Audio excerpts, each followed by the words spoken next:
So we're out here shed hunting in the middle of Wyoming.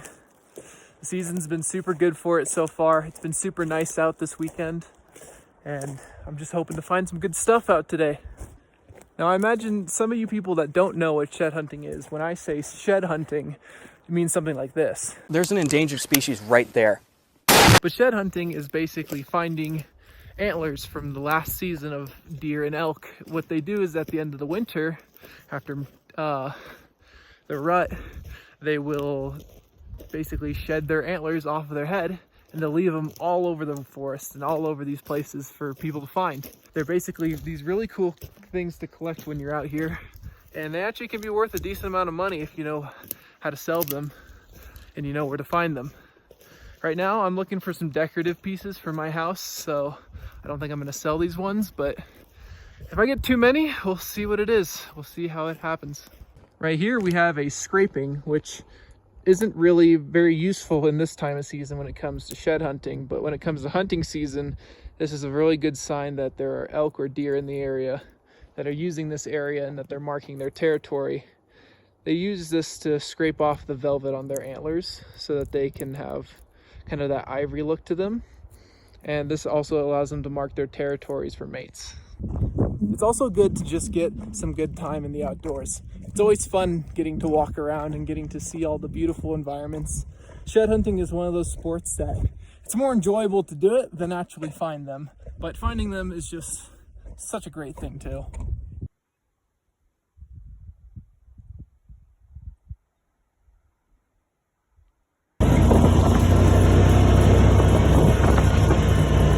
Unpopular opinion, but the unfrosted strawberry Pop-Tarts are the best Pop-Tarts, and there's no debate out there.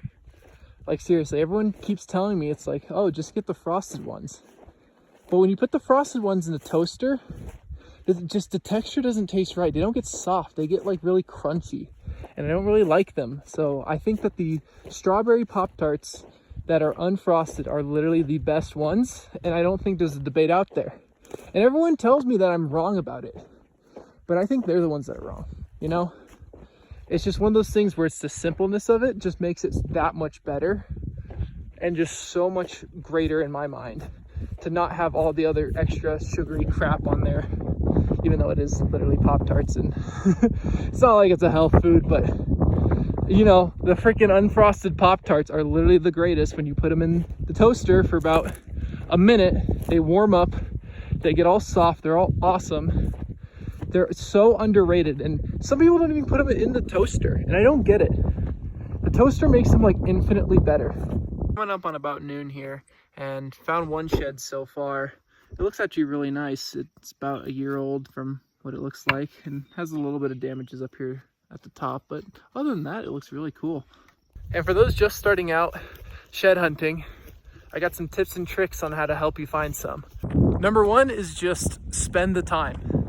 Spend a good amount of time outside looking around and just knowing where to look. There's a bunch of things that will tell you where elk are and where they like to habitate during certain seasons, and what you're going to want to look at for is the winter and spring seasons. Tip number two is look for fence lines. When elk and deer jump over these fences is when most of the time they either get caught or their antlers will fall off. So walking fence lines is one of the most crucial areas for finding sheds. Do have a disclaimer though, please do not trespass on people's property. They do get mad if you trespass on their property, especially to take their sheds, because those are their property if it is on their land. So just be careful with that. Otherwise, walking fence lines is one of the greatest ways, and it's how I found a couple this season already.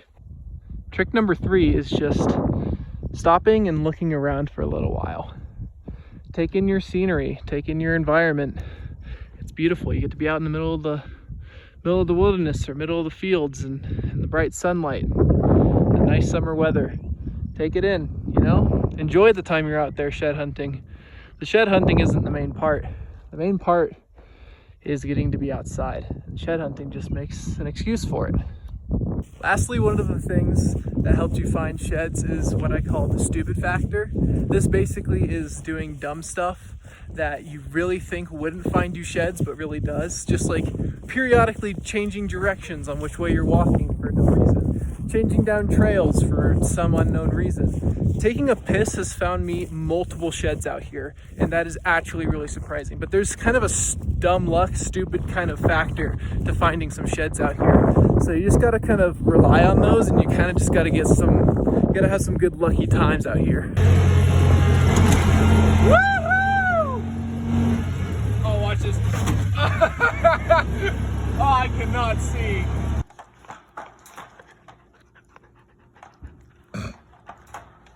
You're cute.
So yeah, I'm just taking a little break to read my Bible here. I just got done with 1 Samuel actually.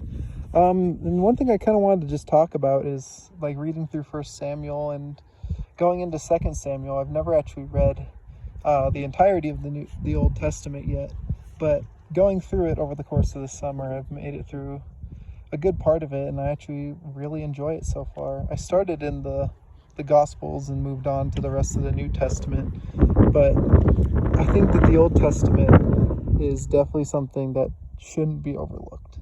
It's been super incredible looking through it so far.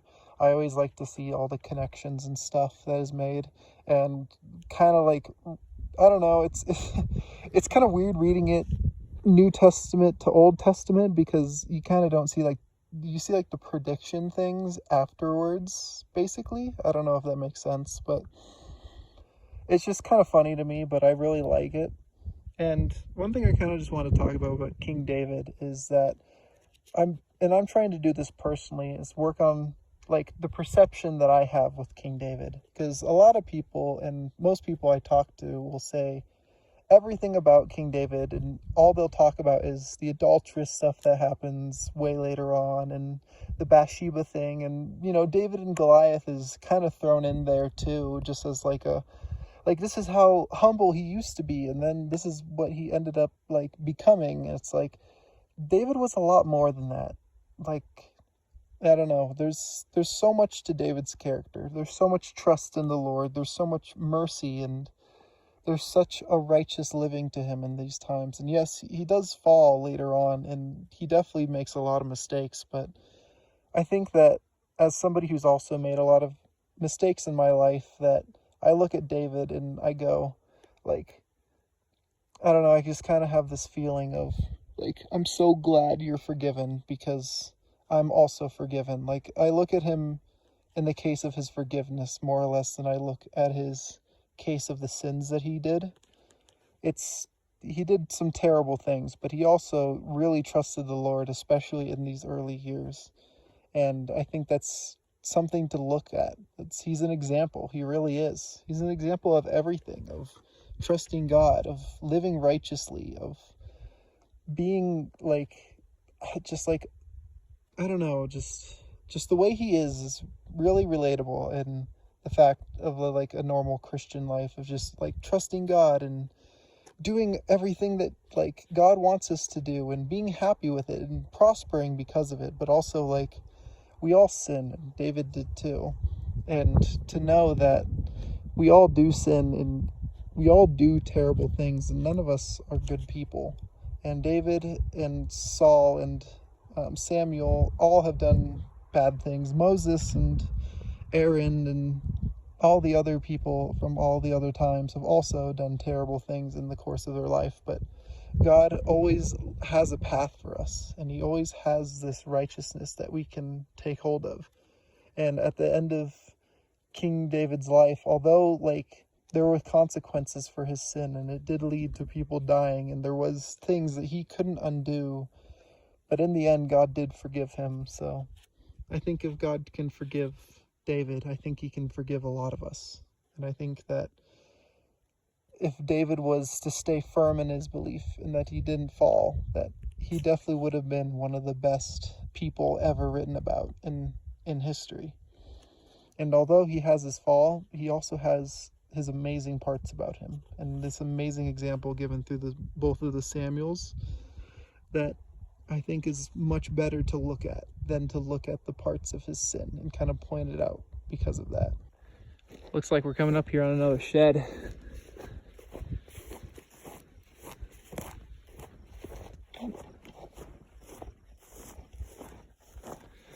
That makes 2 for the day. Look at that. A couple years old, but still pretty cool. It's one of those nice summer days where all the flowers are out blooming. The field just looks amazing to be in. The air is just sweet. It's one of those good times. I'm just walking home right now after finding 2 sheds for the day, and probably continue on in next weekend and a couple others. It's so nice out though. It's beautiful skies, barely any wind. There's Todd. He's walking along with me. It's just a really nice day. All right, just heading in for the day. I'll show you guys once I get back all the stuff I got.